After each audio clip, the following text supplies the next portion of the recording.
hope I can do this. It's that time of year again. I get to plan 2023's Make 9. I had such success with 2022's Deer and Doe Make 9 plans. I actually completed my very first Make 9 ever in 6 years. I think this is the 7th year that I'm doing. So I decided to carry on with the theme that has proven to work. I mean, 1 time out of 6.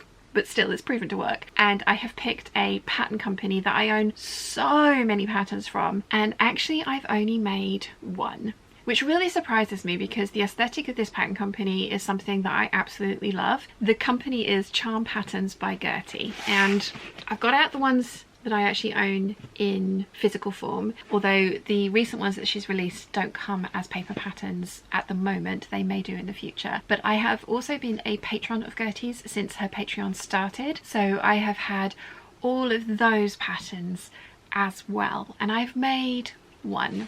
I mean, I've made it twice. It's the one at the bottom, of course it is, but I've only made the 1. It's the princess coat, and I made my underwater rainbow version, which I love but don't wear very often because it is so warm, although it's very cold at the moment, so maybe I ought to dig that out. And I've also made the green trench coat version, which I kind of modified by adding the storm flap on the back, and I used the backstay that's in this pattern just to draft an extra pattern piece, and it's worked out really well. I love my princess coats. I'm not ruling out making another one. I'm not ruling out making a slightly cropped version. I'm not ruling out making one of the lantern sleeve versions, which actually surprises me. I never thought I would make this sleeve option, but as you guys know, I have been embracing the pirate sleeve life, and so many of my dresses have giant sleeves on them now, so it might not be a bad idea to have a coat that could accommodate that. But I have got lots and lots of other patterns that I have not even touched yet, so I would like to work my way through them over the next year. And I've gone one step further, so not only have I picked a pattern company, I have also picked a colour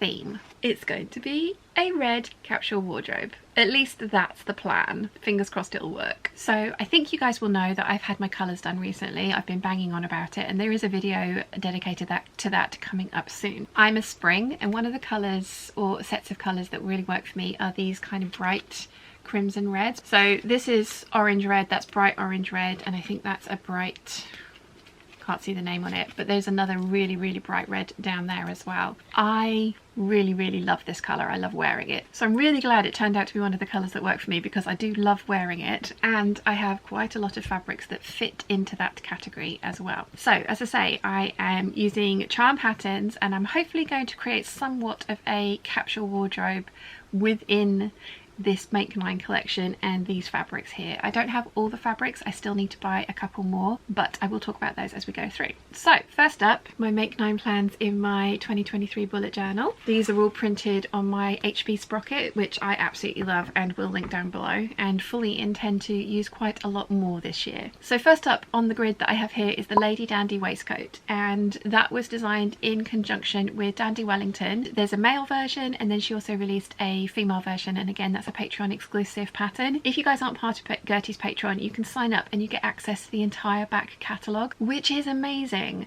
absolutely amazing. So it's really good value for money. I love receiving the new pattern every month. It's always interesting to see what it is, and sometimes they're not for me, but most of the time I can work out a way that I would like to make it work for me. So when the Dandy waistcoat came out, it's like, oh well, that's nice, but I don't have a guy to sew for. And then she released the Lady Dandy, and it's like, yes, I would like that. I have this red wool suiting from Lady McElroy. I have 6 meters of it, and it was a very kind gift, and I can't remember who it's from off the top of my head, so I will go back and find out who this is from and put their name on the screen now. So thank you very much for sending me the gift voucher for this. I think I was meant to buy some of the Bright Side of Life lemon fabric, but I decided that I really wanted this red wool suiting. As I say, I have 6 meters of it, and you've guessed it, I'm going to try and make myself another 3-piece suit. I have been really enjoying wearing the waistcoats that I've been making, so I thought the Lady Dandy would be a really good addition to those waistcoats. To go with that, and out of this fabric, I am also going to attempt the Lucio Trousers. Now that is a PDF pattern only. I have had it printed, so it's all ready to go, and I think the combination of the Lady Dandy waistcoat with the Lucio Trousers is going to look immense. Now, there's also the Stanwyck skirt. Now, I have bought that. In fact, I do have that as a paper pattern over there. 2 secs. Here we go. So I do have the Stan Wick skirt, and I would be interested to try the pencil skirt version of this. This is technically not on my make 9. As I say, I have 6 meters of this red wool suiting, so I'm going to make the trousers and the waistcoat and then see how much I have left. If I can get a 3/4 circle skirt out of the remnants, I will make that, because I will wear it more than I will wear the pencil skirt. But I'm really interested to try the pencil skirt. So if I only have enough of the fabric left that's what's going to fit on, this could be a definite option of something that gets made this year. But this is not officially on my make 9, it's just in the periphery of like, I have this, I probably ought to try it, but it's not officially on the grid. So that's 2 patterns that I've shown you that aren't on the grid, but you never know. I think I've been fairly smart, because 2023 is my year of projects that scare me. So some of the dresses that are coming up in my make 9 are also on the list of projects that scare me. So I've got some crossover there. So I thought I was being quite sensible with this this selection of patterns. So we've done the waistcoat, we've done the trousers. Next up is the Hepburn top. I love this. I think this is absolutely gorgeous. I have not made it yet because I don't own a heavy or stable enough knit to make this up in. I really like the white one that she is wearing. It has the bishopy balloon sleeves. It's got a necktie at the front. I think this one is absolutely gorgeous, and I think it's probably going to be that version that I make. I love the ones with the tie at the back. I think it's so cute, but I find it incredibly annoying having something in my back that's got a knot in it, because I do like to sit back and things, and I find that irritating. So I think it's going to end up being the bow tie at the front. I can also imagine that I might just do the same crossover. Hopefully I'll have been able to put up a image for you here, but I can imagine that I will also want to just do the neckband that crosses over at the front as well. I'm not sure if that's actually an option, but I'm sure I can tweak it to be an option for me. But I thought that this would look really cool with the skirt, the waistcoat and the trousers that I'm hoping to make from this red wool suiting. And I'm planning on getting an ivory ponte. It says it wants ponte, interlock, double knits, wool and wool blends, cotton and cotton blends, cashmere and rayon poly lycra knit blends are all suitable. So it's got to have 10 to 25% stretch, and it's got to be slightly heavier weight, I think. I found some really nice, not quite ponte weight fabric from Sherwood's. So I'm going to get ivory, not stark white, because ivory is definitely one of the colours that suits my skin tone better. So I'm hopefully going to end up with a really cute top that works with a couple of pieces from this capsule wardrobe. That's the plan. Okay, next up we have another top, and it is the Charm Patterns. Of course, this is Charm Patterns. It's the Rita Blouse. Now this is one that I bought right at the beginning. It's one of the earlier patterns. I have not made this yet, and I don't know why. It's absolutely gorgeous and very me. I really like that it's fitted underneath the bust, and then with the gathering it's very flattering over the bust. One of the Patreon exclusive patterns was a long bishop sleeve extension for this pattern, so I'm planning on making 2 of these. I have this fabric, which is a Liberty Carline, and I think this one is a cotton poplin.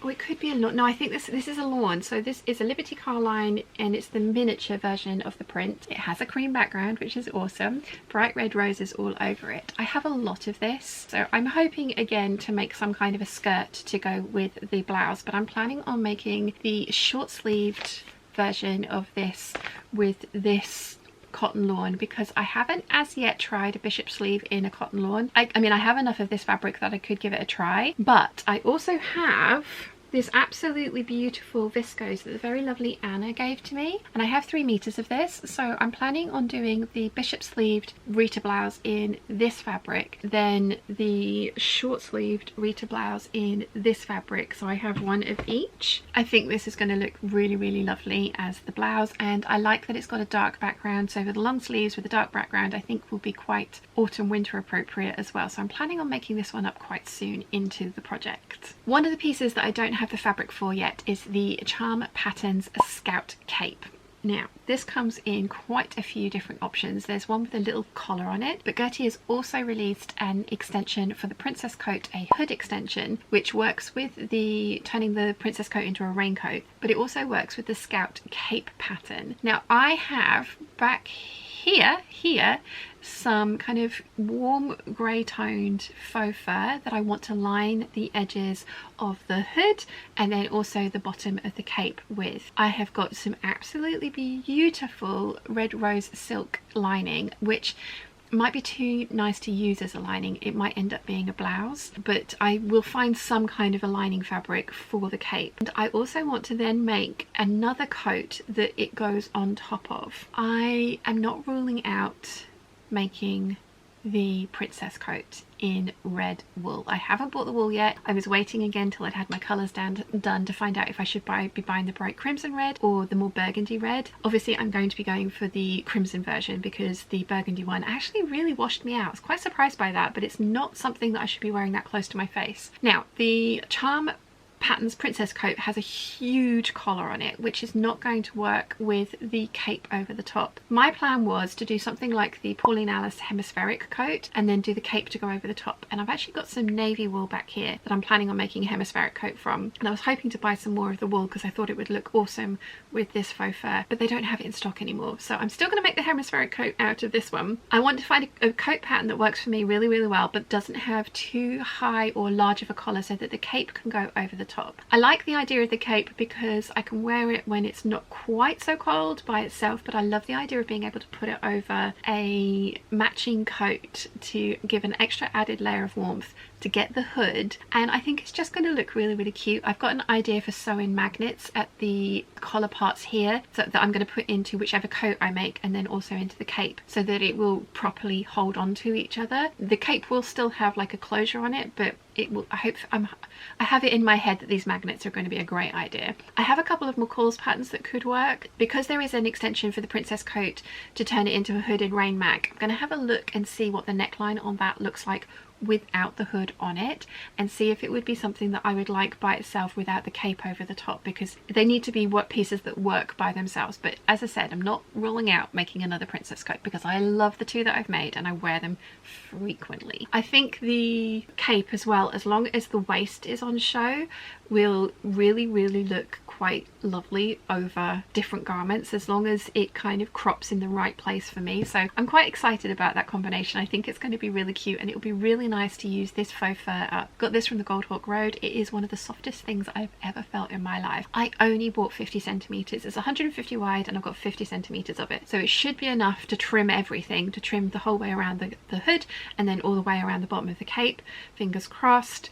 It's not going to be enough to trim around the bottom of the princess coat because that is giant, but I also like the idea of the faux fur being removable. So if I have enough, maybe a faux fur collar, that like a one that you just tie on to go over the top of the coat. I think that could be quite fun. I know Gertie has done a sew along for adding a faux fur collar to the princess coat, but it's a permanent addition and I like the idea of it being removable, so we shall see. We shall see. So that's pattern number 5. So the rest of the patterns that I've got are dresses, and in person I have the night and day dress, I have the L'Amour dress, and I have the Liz dress. I'm going to talk about the Liz dress next. This is a shelf bust dress which I love the look of. You can't wear a bra with this one. There's a lot of boning and internal structure that goes into making this one, which I am hoping will be enough for like support for me, but I have a feeling that I'm going to want a corset, or at least a corselet, a zip up corselet that goes underneath of these dresses, because there's quite a few strapless options that I'm going to be showing you. I don't have a strapless bra that I like. I have tried many. I think the option for me going forward is going to be a corselet that goes underneath of these things. I don't mind wearing those kind of things. I find them actually quite comfortable. My uniform used to be a corset, like I used to wear one on the daily, so you know, if they're well made and well fitted to you, they're not actually uncomfortable garments to wear. I'm not planning on cinching my waist to within an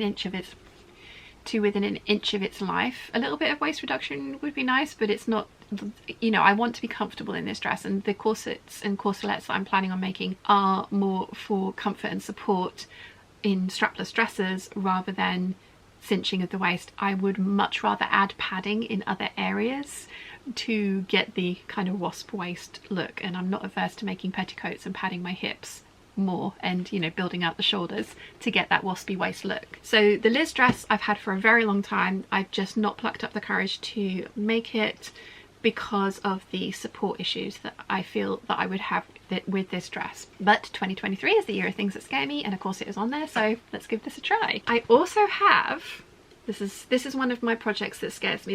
I've got a whole month dedicated to this.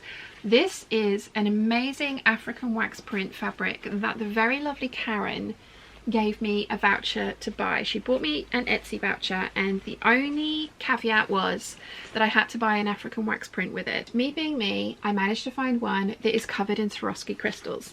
Now, I've washed this once and the entirety of the inside of the washing machine ended up looking like a glittery Aladdin's cave. It was quite a thing, and it's still quite stiff, but I think that this is going to do a bunch of favors for this pattern. It says light to medium weight woven cottons like poplin, broadcloth, shirting, sateen, eyelet, pique and lawn, silks with body like du peony, shanting, linen and linen blends, brocades and silk and wool blends for the fabric recommendations for this. So this is on the heavier side, but it's not a thick fabric, it's just a really stiff fabric. So I think the combination of this fabric with this dress are going to look immense, and the motifs on this dress are huge. So I'm going to need to be really careful about those motif placements, but there are enough of this plain pieces of fabric that I think I'd be able to cut the majority of the bodice pieces out of the plain fabric and then have the motifs on the skirt, and I think that's going to look amazing. I've been terrified of this fabric because I don't want to mess it up, and I don't have any spare, and I can't get this anymore. And as I say, it was a wonderful gift from the very lovely Karen. So it's been in my stash for a very long time. Karen bought this, like, say for a birthday present a long time ago, and I've just been terrified of it because I don't want to fluff it up. I don't want to get it wrong. So I thought, you know what, we'll do the full kind of like muslin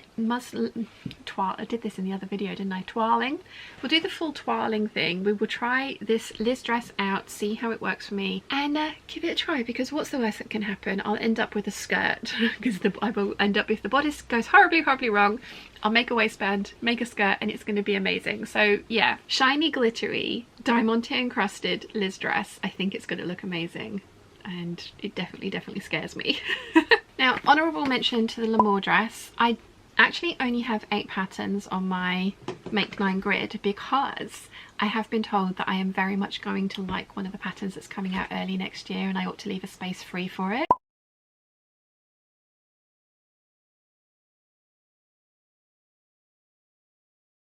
So I have the L'Amour dress. I've owned it since it came out. I love this dress on other people. I think it's amazing. It does come with a wide skirt, but I kind of want to try the drape side skirt on this as well. This is another one that I would want some kind of support garment underneath, because whilst it does come with straps, they are not kind of support straps, they're decorative. I have got this one up as a backup if for some reason I'm sure I'm going to like the pattern that comes out. I've been told I will, so I have this one as a backup garment, and I would like to try this one at some point this year because this is yet another project that scares me, especially with the wiggle skirt on it. It's going to be interesting. The very few wiggle skirts that I've tried have been an absolute nightmare because of the difference between my hips and my waist. Gertie has fit clinics on her Patreon. I'm hoping that because of the way she designs these patterns, with the idea of people wearing support garments and waist reduction garments underneath, although I've just said I'm not going to cinch my waist, I'm hoping that there are some fit ideas for the giant difference that I have between my hips and my waist, and I know Gertie does have a big difference between hers as well, so I'm hoping that this might actually work for me pencil skirt wise. The other side of things with pencil skirts is that I feel that they're very formal, so I probably won't wear them very often if I make them. Ran out of time on my camera, so yeah, I probably wouldn't wear them very often if I make them, so it's not something that I'm going to make a whole bunch of because they probably, as I say, won't get worn that frequently. I much prefer the bigger, fuller, floatier skirts.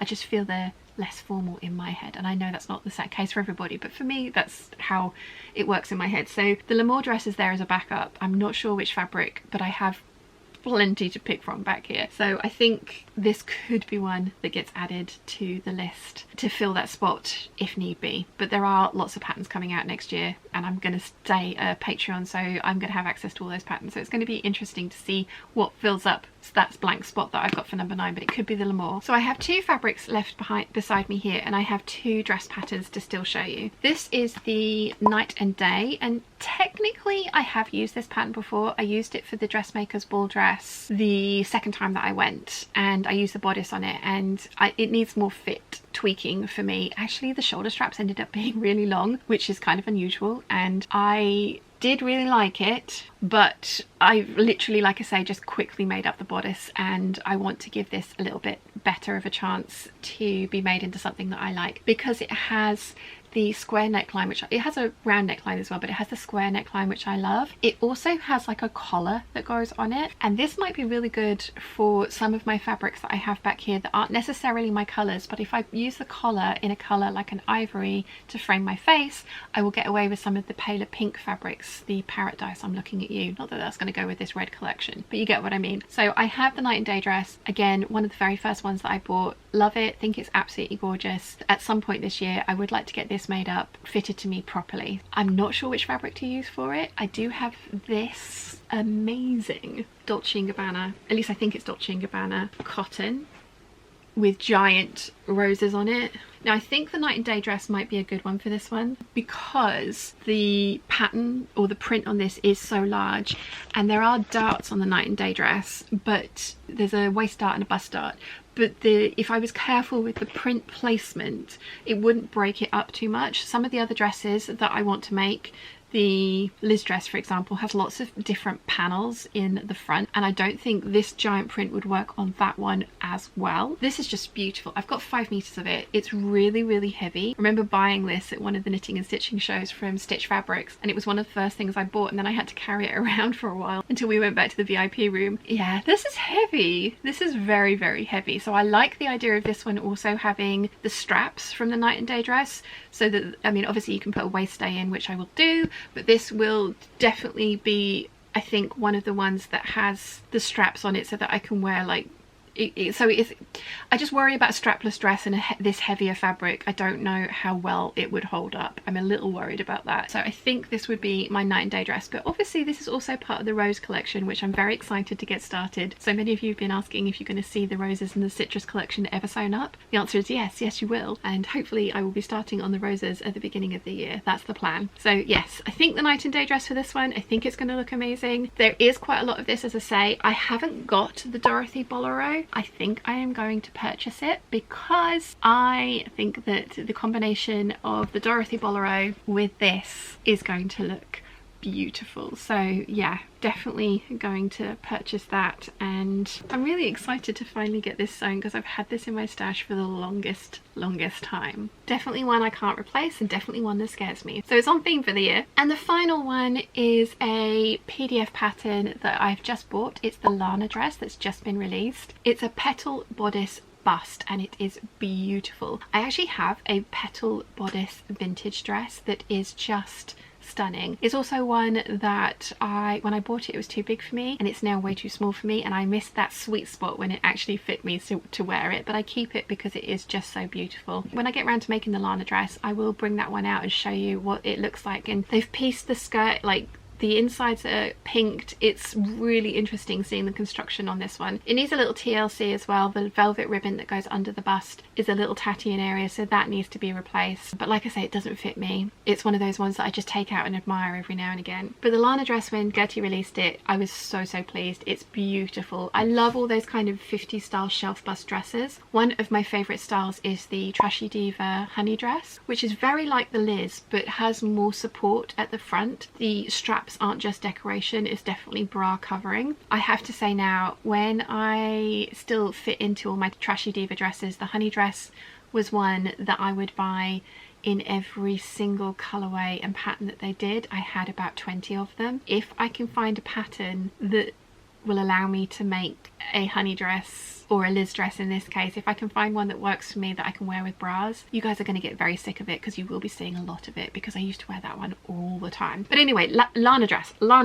Gertie released it. It's absolutely gorgeous. I have bought it. I've had it printed by Net Printers. It has been delivered. I'm going to work on it next year. And the final fabric I want to use for it is this Dolce & Gabbana patchwork print. Now I got this from Dibs at Selvage and Bolt. I have 3 meters of it. I hope that's going to be enough. And I'm going to do the same thing that I've mentioned with the night and day dress. The petals, I'm going to do the bits around my face in an ivory cotton, so that the fabric around my face is one of my colors. Although I have to say the majority of colors in this print are actually on the color wheel that I have. So it's going to be interesting to see if I have enough fabric to do this print justice and do the dress justice as well. I have a feeling that I might need to be doing a kind of pleated and gathered skirt into the bodice because of the small amount of fabric I had, but this fabric was expensive. I think it was like £24 a metre. I remember setting an alarm to make sure that I could get onto the website because Dibs announced when this was going to when this was going to launch, and there was 10 meters of it, and I got 3 of them, and I was very pleased with that. Honestly, I wish I'd bought 5, but that would have been incredibly expensive.